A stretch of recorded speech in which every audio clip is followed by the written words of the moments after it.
Protests were held today in Israel calling for the return of the hostages being held in Gaza. The protesters held up photos for half of the faces of some of the hostages, calling for the release of the remaining nearly 130 hostages and demanding government agree to a ceasefire deal that would set the hostages free.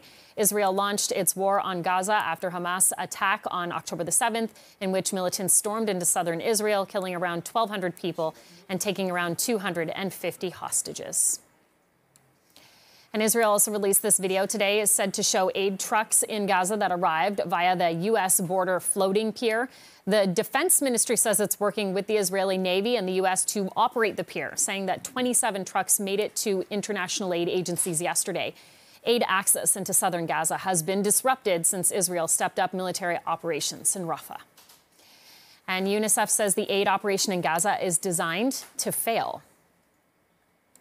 What's happening is that aid is not reaching the desperate people who need it so badly to survive day after day. We know that now it's no longer about counting how many trucks are crossing and how many trucks are getting into the Gaza Strip, even though, again, most of the humanitarian crossings are closed. It's about making sure that that aid gets to the people in need.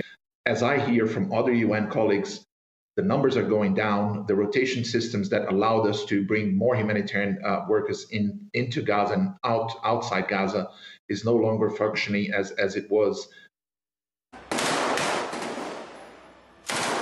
The Israeli military says troops continue to operate in Gaza's southern city of Rafah in central Gaza. A statement also says soldiers are acting on information about terror targets in those areas.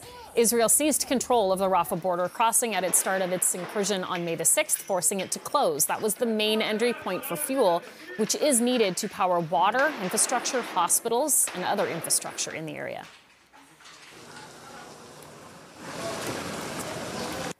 Israel says it has completed its two-day operation in the occupied West Bank. The raid on the city of Jenin was part of a crackdown on militants in the region.